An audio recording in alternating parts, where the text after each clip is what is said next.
আসসালামু আলাইকুম ওয়া রাহমাতুল্লাহি ওয়া বারাকাতুহু। নাহমাদুহু ওয়া নুসাল্লি আলা রাসূলিহিল কারীম, আম্মা বা'দ। ফাআউযু বিল্লাহি মিনাশ শাইতানির রাজীম। বিসমিল্লাহির রাহমানির রাহিম। কুল ইন্না সলাতি ওয়া নুসুকি ওয়া মাহইয়ায়া ওয়া মামাতি লিল্লাহি রাব্বিল আলামিন। সাদাকাল্লাহুল আযীম। আল্লাহুম্মা সাল্লি আলা সাইয়্যিদিনা মুহাম্মদ।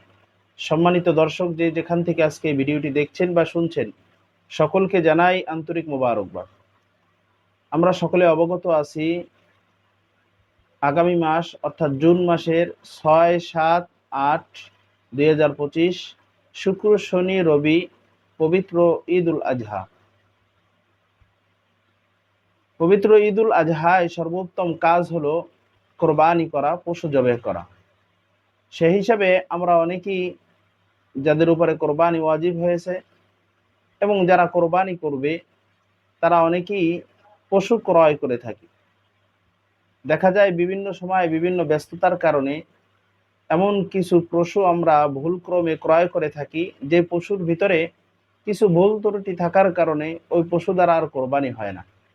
আজকে আলোচনার মাধ্যমে আমরা জানব কোন কোন দোষ ত্রুটি পশুর ভিতরে পাওয়া গেলে ওই পশু দ্বারা কোরবানি হয় না। এক এক করে আমরা প্রত্যেকটা মাসালা আলোচনা করব ইনশাআল্লাহ। সর্বপ্রথম যে মাসালাটি হলো যে নাক কাটা পশু দ্বারা কোরবানি জায়েজ হবে না। যেই পশুর নাক কেটে গেছে বা কাটা হয়েছে, ওই পশু দ্বারা কোরবানি জায়েজ হবে না। ফতুয়ায়ে আলমগীর ৪ নম্বর খণ্ড ৮১ নম্বর পৃষ্ঠায় ফতুয়াটি উল্লেখ রয়েছে।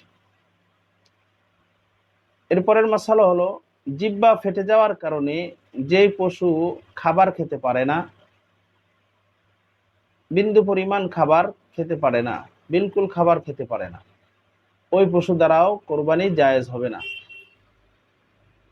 এই মাসালাটি উল্লেখ রয়েছে ফতুয়ায়ে আলমগীর ৪ নম্বর খণ্ড ৮০ নম্বর পৃষ্ঠায়। এরপরের মাসালাটি হলো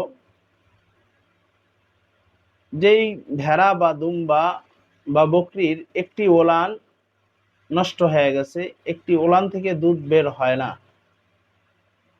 আমরা যারা বকরি দিয়ে কোরবানি করতে চাই, মাদি দিয়ে কোরবানি করতে চাই, তাদের জন্য এই মাসালা। যদি কোনো বকরি, ভেড়া বা দুম্বার, আমরা সকলেই জানা আছে যে একটা ভেড়া বা দুম্বা বা বকরির একটা ওলানে ২টি বান হয়ে থাকে। এর ভিতরে যদি একটি বান নষ্ট হয়ে যায়, একটি বান থেকে দুধ না বের হয়, বিন্দু পরিমাণ দুধ না বের হয়, ওই বকরি দিয়ে কোরবানি হবে না। এটি বর্ণিত আছে ফতুয়ায়ে শামী ২১৩ নম্বর পৃষ্ঠায়। এরপরে মাসালা হলো যেই গাভী বা মহিষ ও উটনির ২টি ওলান দিয়ে দুধ বের হয় না। আমরা সকলেই জানা আছে যে গাভী এবং মহিষ, উটনির এক ওলানে ৪টি বান হয়ে থাকে। এর ভিতরে যদি ২টি নষ্ট হয়ে যায়, তাহলে ওই গাভী বা মহিষ এবং উটনির দিয়ে কোরবানি জায়েজ হবে না, বৈধ হবে না। এটি বর্ণিত আছে ফতুয়া আলমগীর ৪ নম্বর খণ্ড ৮০ নম্বর পৃষ্ঠায়। এমনিভাবে আরেকটি মাসালা হলো যেই ওলান নষ্ট হওয়ার কারণে, যেই গাভী বা মহিষের বা উটের ওলান নষ্ট হয়ে যাওয়ার কারণে তার আপন বাচ্চাকে দুধ খাওয়াইতে সে অক্ষম, এমন পশু দ্বারাও কোরবানি জায়েজ হবে না। এরপরের মাসালাটি হলো যদি কোনো উটনি, গাভী ও মহিষের একটি ওলান শুকিয়ে গেলে তা দ্বারা কোরবানি জায়েজ হবে।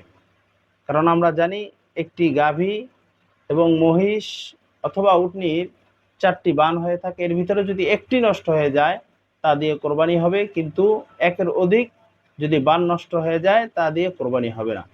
কিফায়াতুল মুফতি ৮ নম্বর খণ্ড ১৮৭ নম্বর পৃষ্ঠায় ফতোয়াটি উল্লেখ রয়েছে। এরপরের মাসআলা হলো খুনসা। আমরা যা চিনে থাকি হিজরা নামে, যেটি নরনা এবং মাদিও না, এমন পশু দ্বারা কোরবানি জায়েজ হবে না। আজিজুল ফতুয়া 1 নম্বর খণ্ড 714 নম্বর পৃষ্ঠায় ফতুয়াটি উল্লেখ রয়েছে। এরপরের মাসালা হলো যে ত্রুটিপূর্ণ কোনো পশু দ্বারা কোরবানি জায়েজ হবে না। হ্যাঁ, ত্রুটিটা যদি জবেহ করার সময় হয়ে থাকে, পা ভেঙে গেল বা অন্যান্য যে কারণগুলো হতে পারে, সেই যেই ত্রুটির কারণে কোরবানি জায়েজ হয় না, এই ত্রুটিগুলো যদি জবের সময় হয়ে থাকে তাহলে কোনো সমস্যা নেই।